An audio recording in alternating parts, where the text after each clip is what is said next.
ஐயா டிஎம்எஸ் அவங்களுடைய பாடல்கள் எடுத்துக்கிட்டிங்கன்னா அவங்களுடைய பாடல்கள் வந்து தேன் அதை விட இனிமையாக இருக்கும். ஒவ்வொரு பாடல்களும் ஒவ்வொரு விதமாக இருக்கும். ஏன்னா ஒரு புரட்சித் தலைவர் எம்ஜிஆராக இருக்கட்டும், நடிகர் சிவாஜி கணேசனாக இருக்கட்டும், ஒவ்வொரு தகுந்த மாதிரி ஒவ்வொரு குரலை மாற்றி மாற்றி அவர் பாடல்கள் வந்து அந்த வார்த்தை உச்சரிப்பு அவ்வளோ தெளிவாக இருக்கும். புரட்சித் தலைவர் எம்ஜிஆருக்கு இருக்கட்டும், அச்சம் என்பது மடமையடா, அஞ்சாமை திராவிட உடமையடா, ஆறிலும் சாவு நூறிலும் சாவு, தாயாம் காப்பது கடமையடாங்கிற அந்த வரிகளை பாடல் வரிகளை கேட்டாலுமே நமக்கு வந்து அதாவது ஒரு சோம்பேறி கூட வீரனை எந்திரிச்சு ஓடுற அளவுக்கு அந்த குரல் வலிமை அப்படி இருக்கும். அதே மாதிரி இங்கே நடிகர்களை சிவாஜி கணேசன் எடுத்துக்கிட்டீங்கன்னா, அந்த நாள் ஞாபகம் நெஞ்சிலே வந்ததே நண்பனே நண்பனே, அதாவது ஒரு நண்பனோட அந்த பாசத்தை வந்து நட்புக்குள்ள ஒரு வரிகளை வந்து அளவு தெளிவாக பாடியிருப்பாருங்க. அதே மாதிரி நம்ம ஜெய்சங்கரா இருக்கட்டும், நான் மலரோடு தனியாக ஏன் இங்கு நின்றேன், நான் என் மகராணி உனைக்கான ஓடோடி வந்தேன், அந்த மாதிரி வரிகள் அந்த மாதிரி அதெல்லாம் ஒவ்வொன்றுமே ஒவ்வொரு விதமாக இருக்கும். அதோட டேஸ்ட் பார்த்தீங்கன்னு வச்சுங்களேன், ஒரு அல்வா சாப்பிட்ற மாதிரி, ஒரு கேசரி சாப்பிட்ற மாதிரி, அதே மாதிரி ஒரு இனிப்பு வகைகள் எடுத்து ஒவ்வொரு என்னென்ன இனிப்பு வகைகள் அது மாதிரி ஒரு நடிகருக்கு இந்த மாதிரி பாடியிருப்பாருங்க. அந்த மாதிரி பாடுறதுக்கு இனிமேல் வந்து எந்த காலத்துலையும் யாரும் வர்றதுக்கு வாய்ப்பே கிடையாதுங்க.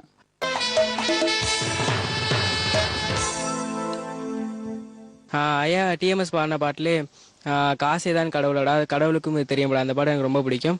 ஏன்னா அந்த பாட்டு வந்து எல்லா ஜென்ரேஷனுக்கும் இதான பாட்டு. எங்கள் அப்பா அடிக்கடி இந்த பாட்டை வீட்டில் கேட்பாங்க. அதனால் டிஎம்எஸ் பாடுற பாட்டில் எனக்கு நாட்டம் வந்துருச்சு.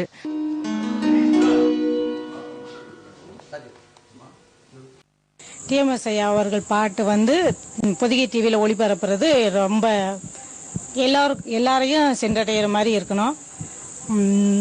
அவருடைய குரல் வந்து அனைவரையும் அவர் பாடும்போது அவர் குரல் கேட்கும்போது எங்களே மறந்து இருக்கிற மாதிரி நல்ல இனிமையாக இருக்குது. குழந்தைகள்லாம் ஸ்கூலுக்கு போனதுக்கப்புறம், எங்கள் வீட்டுக்காரர் ஆஃபீஸ் போனதுக்கப்புறம் வீட்டில் தனியாக இருக்கும்போது இவருடைய பாட்டை வந்து நான் ரொம்ப விரும்பி பார்ப்பேன். அவர் கேட்குறது மனசுக்கு கொஞ்சம் இனிமையாக இருக்கும். அவர் எனக்கு பிடிச்ச பாட்டு வந்து அவர் முருகர் பக்தி பாடல் வந்து உள்ளம் உருகுதையா முருகா முன்னலில் தாங்கையிலே.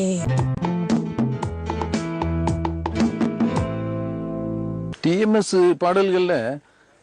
அவருடைய பாடல்கள் கேட்கறதுக்கு அவ்வளவு மனசுக்கு உற்சாகமும் நல்ல ஒரு மன நிம்மதி. அப்படி எவ்வளவு ஆயிரம் வந்து நம்ம கவலைகள் இருந்தாலும் அவருடைய பாட்டுகளை கேட்டுக்கிட்டு போகும்போது அவ்வளவு மனசுக்கு நம்ம வந்து ஒரு ரிலாக்ஸு நல்ல ஒரு இது கிடைக்குது.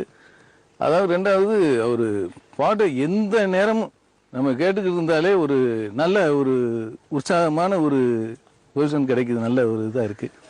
அதனால் அந்த பவளக்கொடியிலே முத்துக்கள் பூத்தால் அந்த பாட்டு, ஆயிரம் கைகள் மறைத்து நின்றாலும் ஆதவன் மறைவில், இதெல்லாம் வந்து கேட்கும்போது அப்படியே நமக்கே ஒரு உடம்புல ஒரு நல்ல ஒரு இது சிலிப்பு, அந்த மாதிரி ஒரு இதெல்லாம் எழுச்சியான ஒரு இதெல்லாம் உற்சாகமாக நல்லா வருது, நல்லா இருக்கும்.